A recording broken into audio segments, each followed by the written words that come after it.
কিছু নাই স্যার, আমরা একদম অক্ষম, আমাদের কিছু নেই, আমাদের গর্বিটা কিছু নাই। আমরা দুনিয়ার অসহায় মানুষ, এতগুলো মানুষ দেখেন, কতগুলো নদী ভাঙ্গা বিচু ঘর জায়গাতে আছে।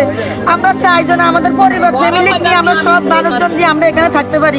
আমি ভিক্ষা করে মামলা চালাইতে হয়। ভোলার চরপেশনে আশ্রিত 49টি ভূমিহীন পরিবারকে উচ্ছেদ করে খাস জমি জবরদখলে স্কুলকে ঢাল হিসেবে ব্যবহারের অভিযোগ উঠেছে পশ্চিম জাহানপুর সরকারি প্রাথমিক বিদ্যালয়ের প্রধান শিক্ষকের বিরুদ্ধে। জমি জমা নিয়ে পারিবারিক প্রতিপক্ষকে কোণঠাসা করতে প্রধান শিক্ষক সৈয়দ মাকসুদুর রহমান বিদ্যালয়ের পক্ষ থেকে আশ্রিত ভূমিহীনদের বিরুদ্ধে আদালতে মামলা করেছেন। আমাদেরকে অনেক বিভিন্ন ধরনের মামলা করতে আছে, অনেক বিভিন্ন ধরনের হামলা করতে আছে। এই জায়গায় থাকতে দিব না, এই জায়গায় ইয়ে করতে দিব না, আমাদেরকে মরলে লাশটা খালো বাসা দিতে বলছে। আমাকে নামে মামলার পরে মামলা দিয়ে আমাকে হরানি করাইতেছে। আমরা ভিক্ষা করিয়া খাই স্যার, ভিক্ষা করিয়া খাইয়া আমরা মনে করেন পেটেরে ভাত না দিয়া ওই ভিক্ষার চাল বেচে স্যার আমরা মামলা চালাইতে আছি। এই মামলা ও উচ্ছেদ ষড়যন্ত্রের প্রতিবাদে সোমবার সকাল 10:30টায় আশ্রিত ভূমিহীনরা চরপেশনের পশ্চিম জাহানপুর সরকারি প্রাথমিক বিদ্যালয়ের আঙিনায় এই বিক্ষোভ করেন।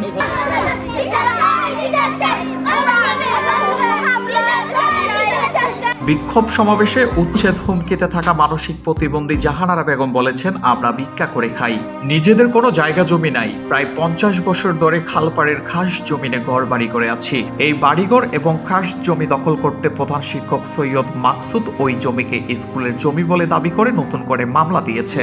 গাড়ি অপমানি, বাড়ির মধ্যে গেলে অপমানি গাড়ি, ওই বিলে গালে অপমানি করে। আপনি কি করেন? আমি ভিক্ষা করে মামলা চালাইতে হয়, আমার ঘরে হরানি করাইতে চায়।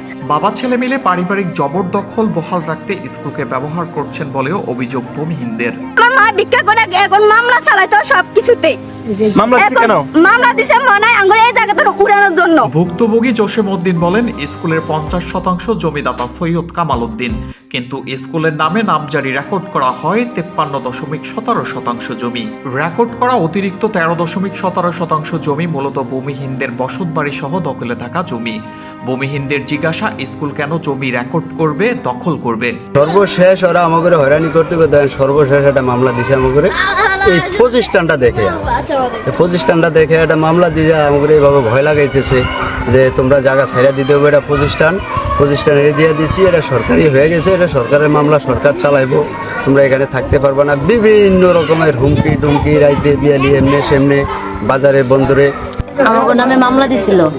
মামলা দেওয়ার পরে আমাকে অনেক টাকা ব্যয় করছে, এরা অনেক টাকা আমাকে ক্ষয় করছে।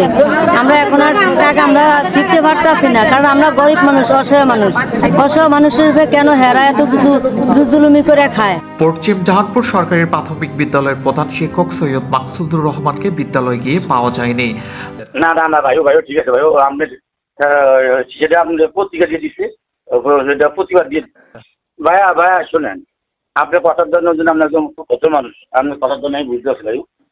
আমি একটা কথাই বলি ভাইয়া, এই জন্য আমি কোনো মামলার বাদ না, আমি কিছু নেই। সরকার হলো বাংলাদেশ প্রাথমিক গণশিক্ষার মধ্যে বাংলাদেশের গভর্নমেন্ট, ঠিক আছে ভাইয়া।